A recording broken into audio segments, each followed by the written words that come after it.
Кыргыз суучулу Денис Петрашов дүйнө чемпионатында 4-чү орунду ээледи. Ал алгач 100 метрге брас тилинде сүзүп 56 секундта Марага келип жарым финалга өткөн.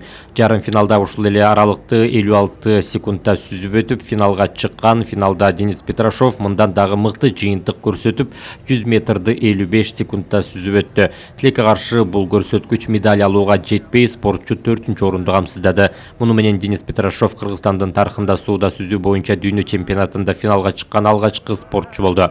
100 метрге брас тилинде сууда сүзүүдө кытайлык Синь Хаян алтын медаль алды. Ал бул аралыкты 55 секундта сүзүп өтүп жаңы дүйнөлүк рекордду жаңылады. Экинчи орунду россиялык Кирилл Пригорда ээлесе, коло байгени беларустук Илья Шимонович утуп алды. Эл аралык мелдеш Венгриянын Будапешт шаарында 10 декабрда башталып 15 декабрга чейин созулат. Эми кыргызстандык суучул Денис Петрашовдун 200 метрге брас тилинде жарышка чыгышы күтүлүүдө.